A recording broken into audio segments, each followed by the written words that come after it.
Dominance in Formula 1 has always been a problem. We all dream of a thrilling race on Sunday with all 20 drivers fighting for the win and more overtakes than we can keep track of. But realistically, most weekends we just get Max Verstappen wins. Verstappen take Australian Grand Prix. Max Verstappen puts his name up in lights once again. Max Verstappen, a three-time champion. Max Verstappen, eat, sleep, win, repeat. And it seems like Max's dominance is something we've never seen before, so of course I did my research into previous decades to compare. I had to make sure, especially after all your comments on my Red Bull video. I saw you guys hating on me for apparently being a Hamilton fan and hating Max and Red Bull. Both aren't true, by the way. One of my closest friends who actually helps me write these videos is Dutch, and of course a big Verstappen fan, or at least he was. I remember him sending me videos from the Abu Dhabi final in 2021. I'd never heard him this happy, but nowadays I don't think he even watches the Grand Prix weekends anymore, and to be honest, I don't blame him. It's like a movie you know the ending of already. Back to the story. Of course, we all know dominance has been an issue in F1 for decades. But after comparing them to each other, seeing their true impact and discovering details everyone seems to have forgotten, I knew I had to make this video. And I'd love to hear which one you truly think was the worst after having all the facts. I think you might change your mind. As I said, we've all been here before. Sort of. We've had McLaren, Williams, Ferrari, Red Bull and Mercedes dominate in the past. But when you think of it, it's amazing how close the teams actually were in terms of pace. Besides the tyres, basically every other part is completely unique on each car. The teams get handed a set of regulations, and within a couple of months, each of them makes their own car. Yet, they're still only separated by the tiniest of margins. But it definitely doesn't feel that way, especially when the leader finishes with a 10, 20, 30 or more second lead. But the question we're here to answer is, who did it best? Which team and which drivers had it the easiest? And how do they compare to Red Bull and Max? Let's take a look at all the best, or should that be worst, periods of dominance in F1. I want to quickly touch on the early days of the F1 World Championship, so you don't think I'm just forgetting about it. But when I say quickly, I mean it, because there wasn't much dominance back then at all. The fans really didn't know how well they had it. This was down to a few reasons, including the huge driver and team changes from year to year, teams and engine suppliers coming in and out of the sport, and open rule books. But one of the main reasons was reliability, or unreliability really. The cars couldn't stay in one piece for more than 1 or 2 races, so there was no possibility of winning race after race after race. Jim Clark, one of the greatest drivers ever, could have easily managed 4 or 5 race wins in a row if his car wasn't constantly braking. Over the course of these 2 decades, Alfa Romeo, Ferrari, Cooper and Brabham all won 2 drivers' titles in a row, but nobody managed to improve on that. The Constructors' Championship was only set up in 1958, and between then and the end of the 60s, Cooper and Brabham were the only teams that won 2 World Constructors titles in a row. See what I mean about lack of dominance? That began to change a bit in the 1970s though. Lotus became the 5th team to win back-to-back Constructors titles, and Ferrari won all 3 between 75 and 77. Still, the 70s produced 7 different world champions, and no one driver managed to win 2 in a row. To put that into context, if we count back on our past 7 world champions, we get to Fernando Alonso in 2006. A bit of quick maths for you, that's an 18-year spread. Bit of a difference from the 70s. When F1 entered the 80s, it saw its first signs of how a few big teams were going to dominate for long periods. The sport got a bit more, well, sustainable isn't the right word, seeing as they were mixing up God knows what for fuel and using engines fit only for a few laps in quali. But teams were investing more, sticking around for longer, and the cars got slightly more reliable. After Frank Williams and Patrick Head set up Williams in 77, the Williams team found success pretty quickly and won the first 2 Constructors titles of the 80s. Then Ferrari won the next 2, then McLaren took the 2 after that, and then Williams got their 3rd and 4th. But this level of dominance was incredibly minor compared to what was about to come. In this era, there were still other teams snatching wins. For example, during the 1986 season, Williams snatched 9 wins, closely followed by McLaren with 4. And some of you might remember this was also the legendary year Ayrton Senna truly started to raise eyebrows, winning his 3rd and 4th race at the wheel of the Lotus 98T. So, when Reg Watchers reached out to me a few days ago, mentioned their latest masterpiece was made with original parts parts from this specific car, chassis 4 to be exact, and that they wanted to help support the channel, I started to believe in destiny as much as Raikkonen fans back in 2007. Raikkonen came so close in 2003 and 2005, and he does it in 2007. Now let me show you exactly how they did this. In collaboration with classic team Lotus, they reforged the original aluminium plenum tubes from the car to form the outer chapter rings. Of course, this collection is limited. It's not like there are hundreds of these cars available. There's literally only one, and you could own a piece of it. If you're able to get your hands on one of the 989 they're producing, which are all individually numbered by the way. Now, as if having the GOAT drive this car wasn't enough, there's actually more to it.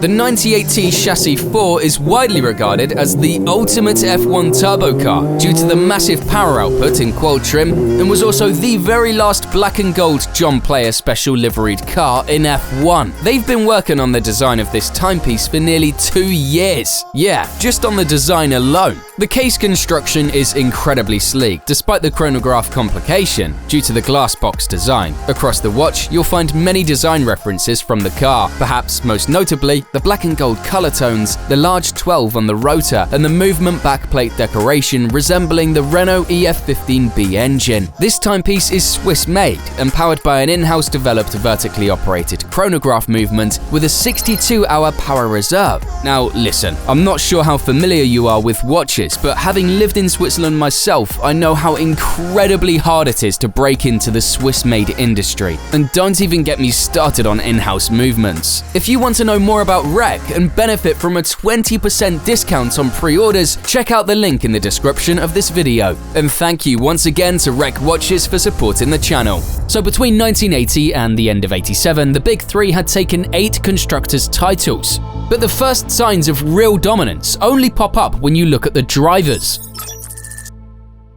By the start of 84, McLaren had already won 2 drivers' championships with Fittipaldi and Hunt. But it was about to get much worse in the mid-80s. They won the drivers' title in 84, 85 and 86 with Lauda and Prost. The first time a team won 3 in a row in F1 history. Williams took 87 with Piquet, but McLaren quickly bounced back with Senna and Prost and won the next 4 in a row, making it 7 in 8 years. So let's break down just how dominant they really were. For a start, they won exactly 50% of the races in those 8 years, 64 of 128. But they had a decent amount of competition from other teams through most of that time, mainly from Williams, who won 26.56% of the races in the same period. Ferrari were winning some races too, but weren't as much of a threat. But that would soon change. However, McLaren's best season came in 1988, winning 15 of the 16 races. This broke the record at the time for the highest win percentage over a single year, working out at a whopping 93.8% of the races. This still sits as the second highest ever and was beaten last year by Red Bull's absolutely ridiculous season, winning 21 of 22 races.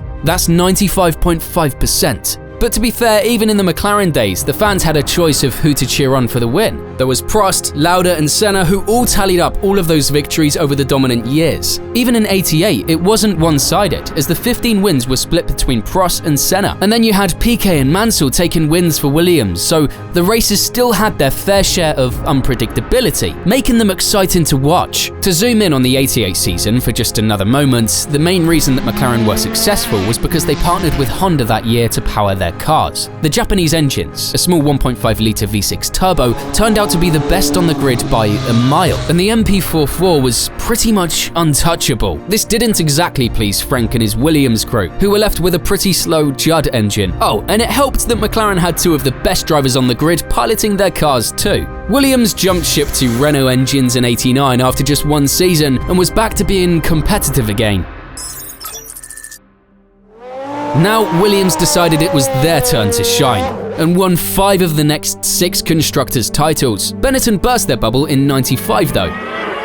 Yes! Michael Schumacher takes the lead in the Grand Prix of Europe, and the Benetton team go berserk with delight. But it was by far the most successful period in the British team's history, taking the top spot in 92, 93, 94, 96 and 97. They won 4 of the drivers' titles in this period too, but we all loved this era, because we're talking about 4 different drivers becoming world champions here. And that's the major difference between their success and the domination by Red Bull recently. Mansell, Prost, Hill and Villeneuve winning titles in the blue and white cars proved that it was a combination of the teams and driver that was strong, and not just one of the two. And yeah, Frank might have had a thing for firing drivers right after they won, but it made it so much more interesting for us. But again, Williams didn't have any years in this period where they completely whitewashed the field. Okay, that's being a bit harsh, because they came pretty damn close on a few occasions, producing some crazily fast and technically advanced cars. For example, the FW14B was one of the fastest F1 cars ever made in terms of delta to other cars. And in '92, they won 10 out of the 16 races. Then they did the exact same in '93, and they had their best year in '96,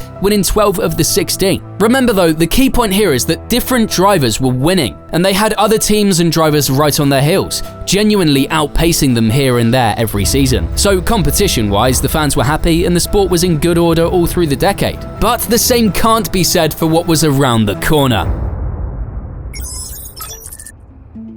F1 didn't know what was lurking in the shadows at this point. Nobody did. Maybe not even Ferrari. They would have hoped and prayed for it, but at the dawn of the 21st century, they started to do the unthinkable. Simply put, they broke just about every record in F1 history, on both the constructors' and drivers' side. With Michael Schumacher at the wheel, they won the Constructors' Championship every year from 1999 to 2004, and every driver's title from 2000 to 2004. The Tifosi must have thought they were dreaming after seeing their team destroy everyone for 5 years straight. Schumacher probably didn't though, because he was a big driving force behind this success, along with the 2 big dogs, Jean Todt and Ross Brawn. They schemed and plotted this brutal takeover with Michael since signing him for the '96 season, and after a few tough years, it all took shape. But they had a couple of important things that helped them succeed in their mission. The lack of a budget cap in those days, paired with the seemingly unlimited funding from Maranello, helped. The lack of rules around private testing, paired with Ferrari having their own private test track, helped too. This meant that Schumacher would spend 3 or 4 days a week at Fiorano,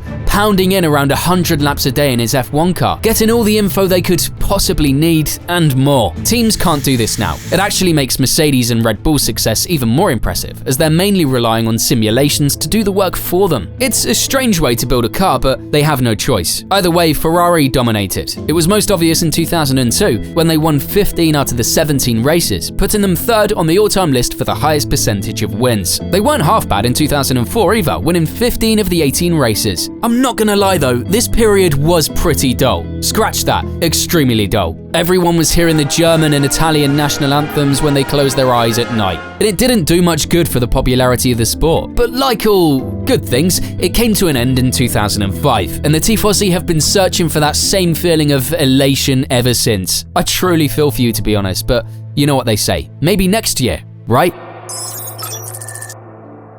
After a shockingly exciting period between 06 and 09, another beatdown took place between 2010 and 2013, with Red Bull winning both championships 4 years in a row. Sebastian Vettel took the newly designed Renault-powered machines to their max and clinched his 4 titles in a row. But there were really only 2 years in that period where he had an outrageously fast car. The RB7 of 2011 must have felt like heaven, and it was virtually untouchable. Of every Red Bull ever, yeah, including 2023's RB19, the RB7 had the best average in terms of single-lap race pace. The career round was the only one in the entire year where it didn't set the fastest lap of the weekend. Wild. 2010's RB10 was solid too, winning 9 races, but it wasn't put you to sleep on a Sunday solid. Plus, it and 2012 were 2 of the finest seasons in memory, most thanks to Alonso's magic, which somewhat saved this era from being a complete write-off in terms of fan interest. And with what happened next, it's a pity that it didn't last a bit longer.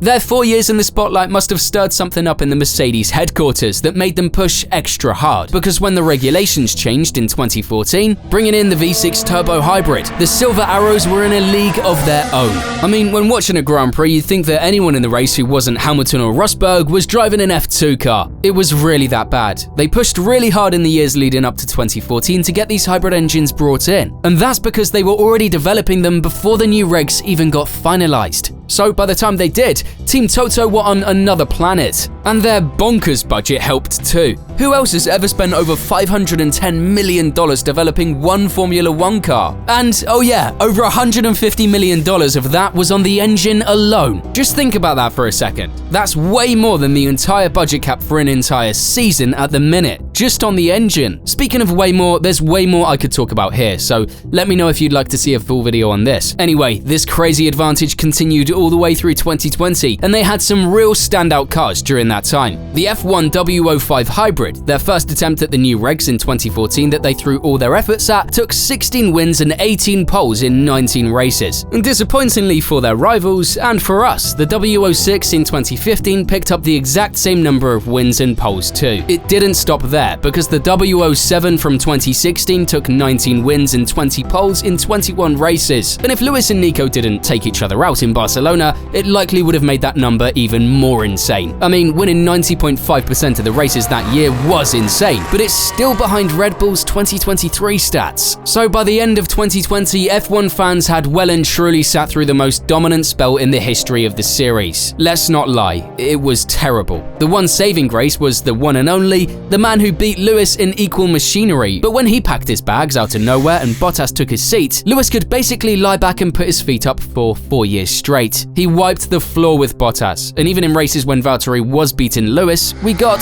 Valtteri, it's James. So you need to let Lewis buy into turn 13 this lap.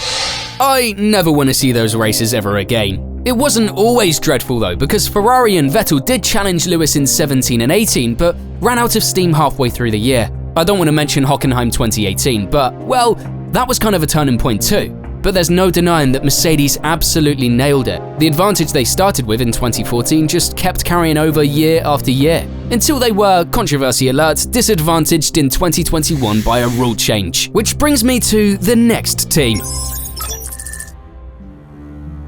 It seems like everyone in the entire world has now heard of Max Verstappen. Even people who have never watched an F1 race and probably never intend to have heard of him. He's transcended the motorsport fan base in a way that no other driver ever has, and it's for good reason. The Williams, McLaren, Ferrari or Mercedes periods of domination don't come close to what the Austrian energy drink team has managed to accomplish in the past 2 years and counting. When the merry-go-round of regulation changes came to a stop and landed on ground effect cars, everyone in the F1 world looked to see which horse one man was sitting on.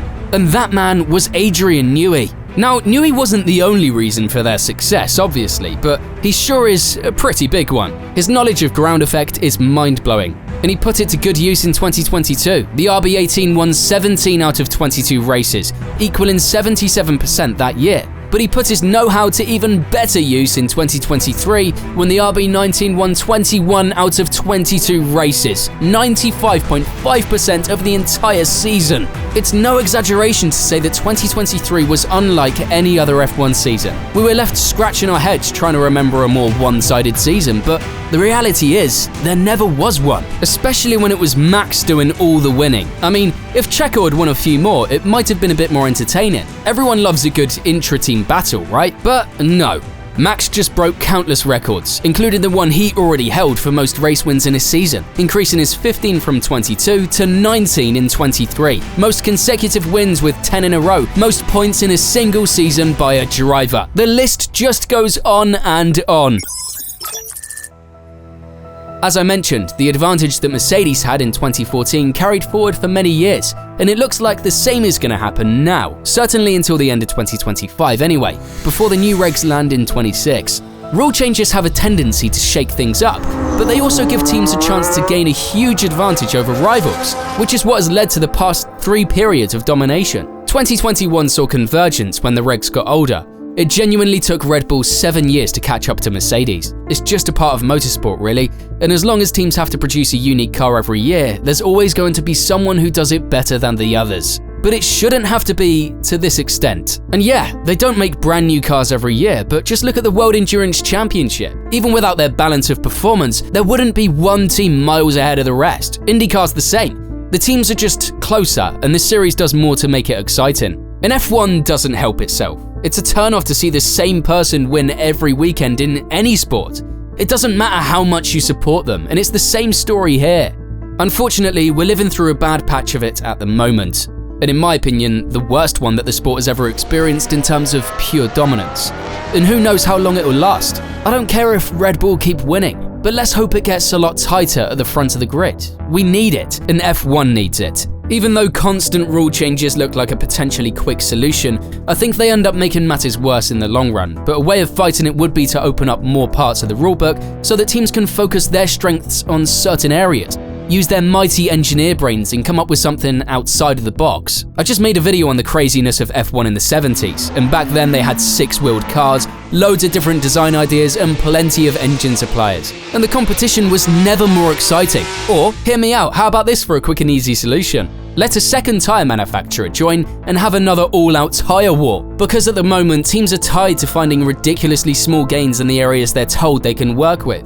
And in my opinion, that's not what makes motorsports exciting. Imagine every weekend, teams were bringing new wild and wonderful upgrades and parts to their cars.